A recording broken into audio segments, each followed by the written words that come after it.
Hey, faithful listener. Thanks for tuning in to the P40 Ministries Daily Podcast. This podcast is dedicated to helping you grow spiritually so you can grow personally. Let's grow together by building a consistent Bible reading routine. This is Jenn, your host, and today we will be discussing the book of Mark.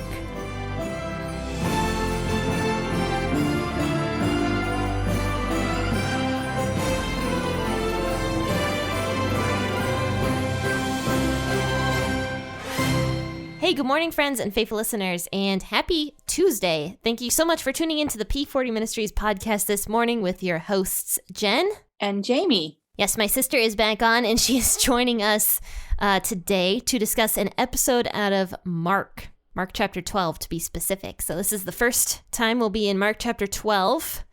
But James, say hi to everybody. Why don't you? Well, hello. All right, so what's going on with you recently?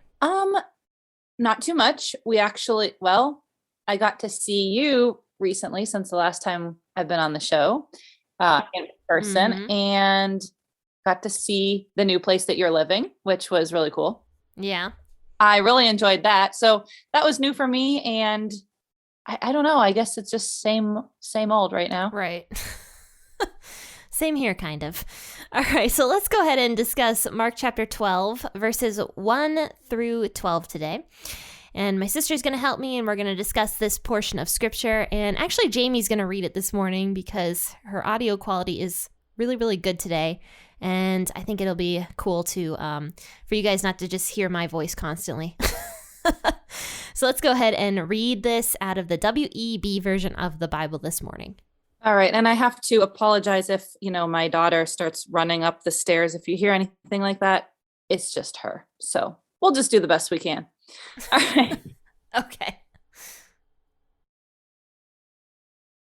He began to speak to them in parables. A man planted a vineyard, put a hedge around it, dug a pit for the winepress, built a tower, rented it out to a farmer, and went into another country. When it was time, he sent a servant to the farmer to get from the farmer his share of the fruit of the vineyard. They took him, beat him, and sent him away empty.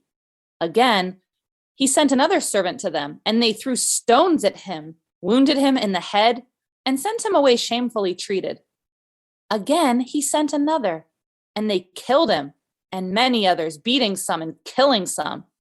Therefore, still having one, his beloved son, he sent him last to them, saying, "They will respect my son." But those farmers said among themselves, "This is the heir. Come, let's kill him, and the inheritance will be ours." They took him, killed him, and cast him out of the vineyard. What therefore will the Lord of the vineyard do? He will come and destroy the farmers, and will give the vineyard to others. Haven't you even read this scripture? The stone which the builders rejected was made the head of the corner. This was from the Lord. It is marvelous in our eyes. They tried to seize him, but they feared the multitude, for they perceived. They tried to seize him, but they feared the multitude, for they perceived that he spoke the parable against them. They left him and went away. Awesome. Thanks, James. I appreciate you reading that for me. It was kind of nice to just sit back and listen instead of reading it this time. But so what's going on here? What's happening in this portion of scripture? Well, it's kind of summed up at the end that the people perceived that Jesus was speaking a parable against them, and he was prophesying of his coming death, really claiming that he is the son. And I mean, we can make assumptions here, like God's world. God is the ruler of it all, the owner of it all, and Jesus is the son. So he's making some claims here and also predicting his own death and what's happening, and also talking about them. And I'm sure that made them very furious, obviously. Right. I think one thing that stuck out to me was how stupid these farmers are in the parable. Like, it's audacity. Yeah. And like just believing that if they kill the son, they are going to get that inheritance. That's something that kind of stuck out to me as being really, really dumb. What person in their right mind would think that like a father of a son that got killed and you killed that son, that father would give you like all the son's stuff? I know. I was kind of thinking like it's talking about how hard he worked, like all the things that he did, and he's preparing all of this stuff and then gives it to tenants. And it reminds me, like, when I was renting my apartment, I went to the bank and I paid a check to the bank, and then I don't know how it worked, but my landlord got it from the bank somehow. And, the audacity for me to just be like, well, I'm not going to pay. But not only that, but to like injure or kill the people who are collecting it. It's asinine. It doesn't even make sense. Yeah, because it does say that, you're right. I didn't even notice that in verse 1, it talks about how the man being like, in the parable, that would be representative of God the Father. But this man, he did all the work. It says that a man planted a vineyard, put a hedge around it, dug a pit for the winepress, built a tower, and then rented it out to a farmer. So this original guy, who would be God the Father, he was the one who did all the work to begin with and then loaned it to somebody. Yeah, at that point, they were just supposed to take care of it. And then like, after the grapes would be like ready for harvest, they were supposed to harvest the grapes. That sounds like it was pretty much the only thing they really had to do. And plus these grapes belonged to this guy. It's all this man's property, everything about it. It doesn't make sense. But then I guess the farmer that is renting it, it seems like now that he is doing a little bit of the work, it's almost like he thinks he deserves it. He thinks that he is the one that's doing all of the work and owns it. And I think maybe that is kind of human nature. As we look around, God has given us this place to live, and we work, we play here, we do what we're supposed to do. And a lot of times we look around and we think, look what I have done with my own hands. And to me, it's a good reminder of God planted it. God, what do we have that God didn't give to us? Really, every ability that we have, everything that we have. And that's what Jesus is talking about, is that these Pharisees and these Herodians and people that he was talking about, they were deceived and deceiving themselves into thinking, well, I deserve this. This is mine, and I'm going to take it. Yeah, that makes a lot of sense. And that is how it translates, because Jesus was talking about the Pharisees. And I don't believe just the Pharisees. I think he was talking about pretty much the nature of the entire world, not just the Pharisees. Right. Yeah. But of course, the Pharisees knew that that this parable was about them specifically at this point. And, I think you're right, though. Like, these farmers in this parable, like, just believed that they owned this land in a weird way. Because they were the ones taking care of it, they thought that they should have it.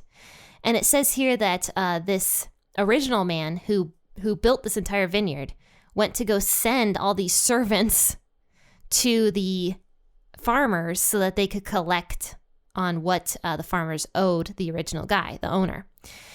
And these farmers were like beating these people up. And it says that the owner kept sending more and more people. And this just shows like the patience of this owner. And he was like sending different people every single time, expecting that the farmers would eventually be like, oh,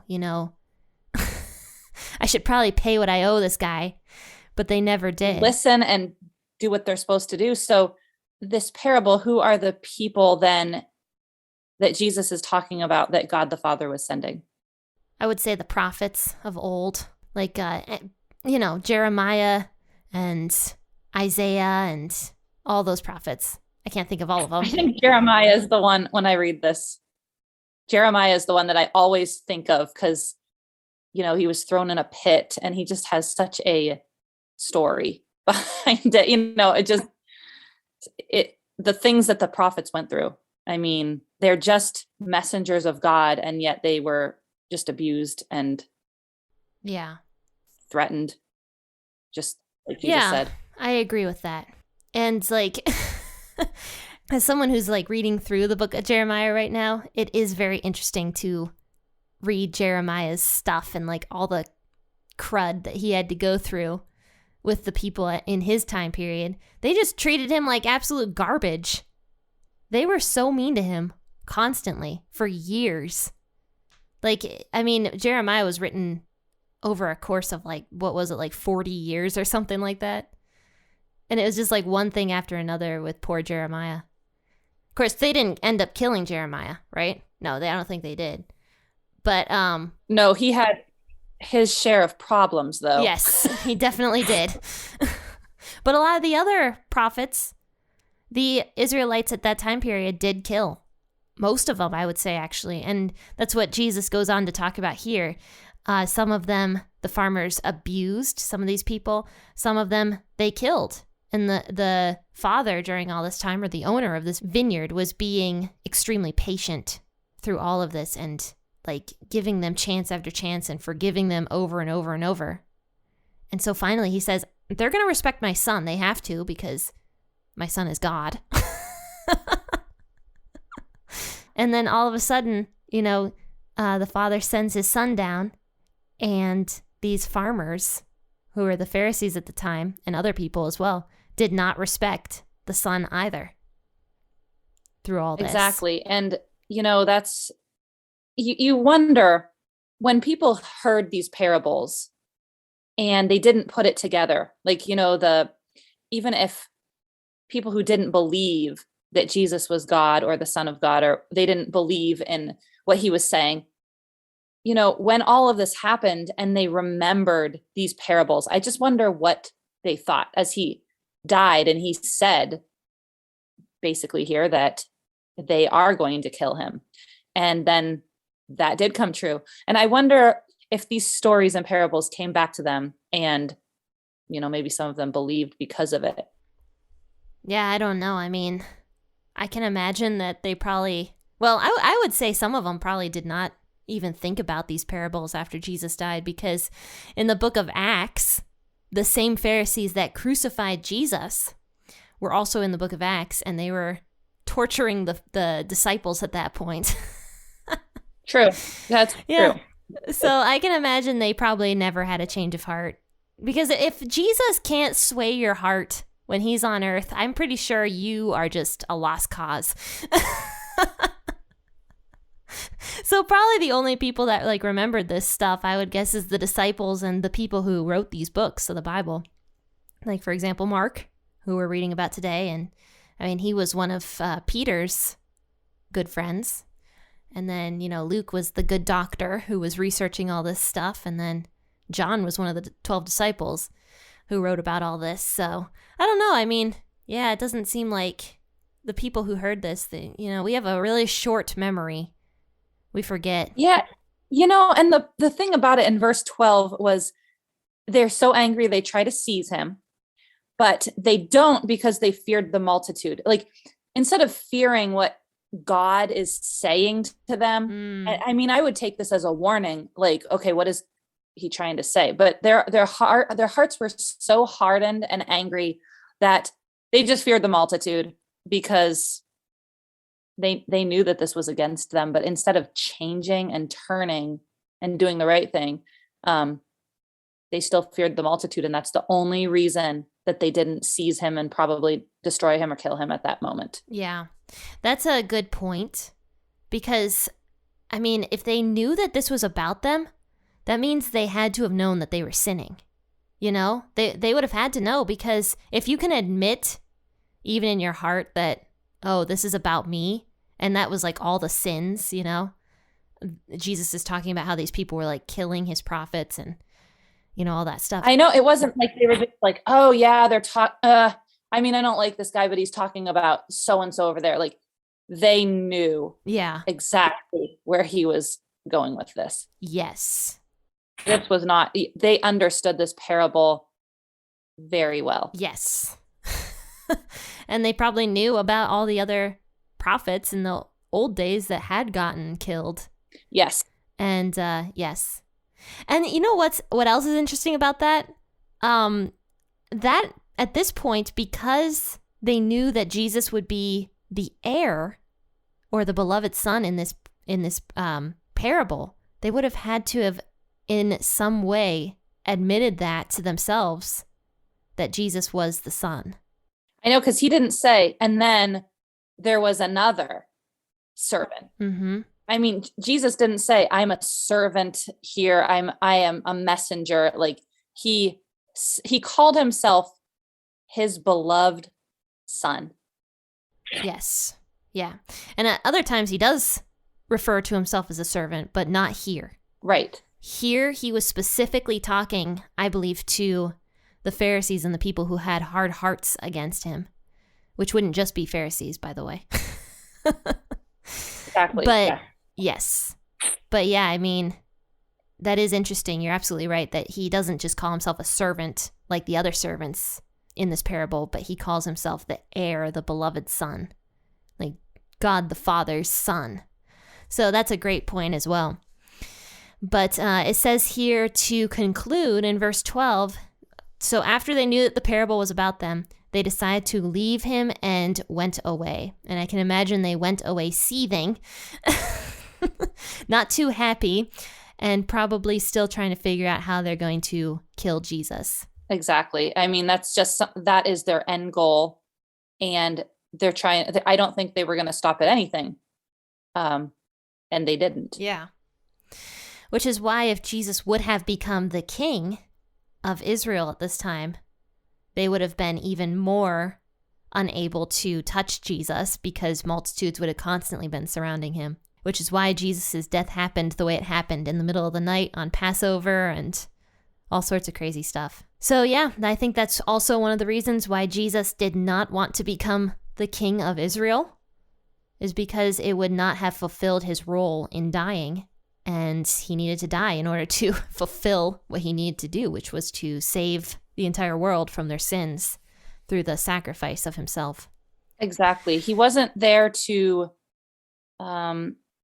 just make Israel comfortable or to make them politically stable and just happy in that time. This was planned from the foundations of the world. This was a specific purpose, and it's an eternal purpose. It wasn't just fix our problems right now because we need this.